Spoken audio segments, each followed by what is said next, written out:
Have you ever heard something that wasn't there? Or maybe it is, but you don't know how to understand it. When I moved into the old Victorian house at the end of a quiet cobblestone road, it was a warm evening in July. The house, which had a lot of charm and personality, had been empty for a few years. I was looking for a place to be alone and heal after something bad happened to me. Even though people in the town said strange things happened there, I couldn't resist the house's old-fashioned beauty. The first few days were spent moving and getting things in order. Until one day, when I was having dinner by myself, I heard it. A soft, fuzzy muttering. It was like a song coming from the house itself, with a tune that was both beautiful and scary. I thought it was just an old house settling down for the night. But the sounds kept coming, getting louder and clearer as the nights went by.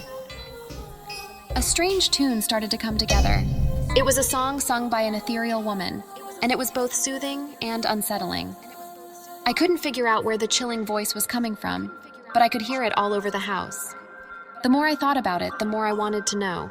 I ended up staying up late to try to hear the music. I looked through the whole house, including the dusty attic and the dark, damp basement, but I couldn't find where the song came from. The house was quiet during the day, and the music didn't start up again until it got dark. As the weeks went by, I was tired during the days and excited about the strange music during the nights. Fear began to take the place of my initial interest.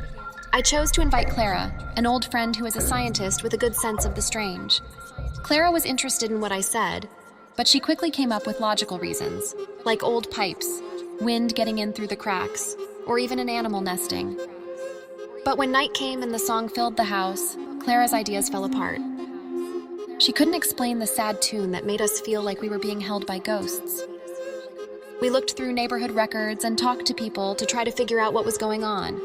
From our study, we learned that the last person to live there was a famous opera singer named Isolde, who had lost her only child. She allegedly killed herself because she was too sad. I felt a chill run down my spine as I looked at the grainy, sepia-toned picture of Isolde. Once bright, the eyes now seemed to be filled with sadness that would never end. The feeling of fear that had been building up in my heart without a name took a clear shape. Was Isolde the one who sang to us every night? Clara, who was a firm belief in the real world, suggested that we have a seance, if only to find out what was going on. We sat in the living room, where the only light came from an old record player. As Clara started calling out to Isolde, the air was full of excitement. At first, there was nothing. Then suddenly, a cold wind blew through the room. The phonograph, which had been quiet until now, started to play a scratchy, haunting song. It was the same lullaby that had kept me awake at night. A ghostly form of a woman in a beautiful Victorian dress appeared. Her eyes were strangely familiar and full of a pain that was too much to bear. Isolde did it. Her mouth moved, and the lullaby could be heard all over the room. But when the song was over, her face stiffened and her eyes got angry and sad. She let out a loud scream and ran at us. The room was filled with bright light, and the sound of glass breaking could be heard all around. Then it was over as quickly as it had started. The ghostly singer stopped singing, and the room went back to how it was before. Clara and I were both frozen, holding our breath, and our hearts were beating hard in our chests. But that wasn't the end. Once, ghostly music filled the house, but now it was so quiet that you could hear a pin drop. But as we moved slowly, we heard a new sound, a child laughing. It was a sound full of innocent joy, which was very different from the haunting tune that had been making us so scared. It could be heard in every room and bounced off the old walls until it too became quiet. Since then, there has been no noise in the house. There was no ghostly soprano or laughing. Clara and I think about Isolde and the laughs that night a lot. Maybe as a ghost, Isolde was stuck in her sadness and kept singing the same lullaby over and over again. And maybe our seance freed her in some way, reuniting her in the afterlife with her child. Even now, when I tell this story, I stop and listen to the quiet of the house, half expecting to hear the ghostly song again. But there is only silence, a quiet that is both comfortable and scary. A memory of the ghostly soprano and the everlasting lullaby of a mother.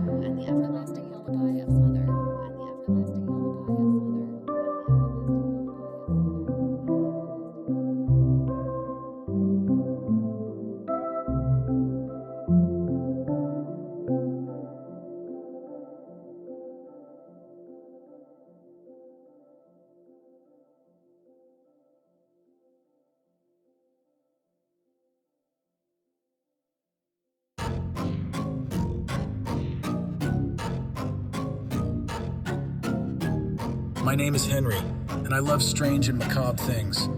I had never been afraid of anything before I found the evil violin. It lived in a small secondhand shop, tucked away in a narrow street in Prague.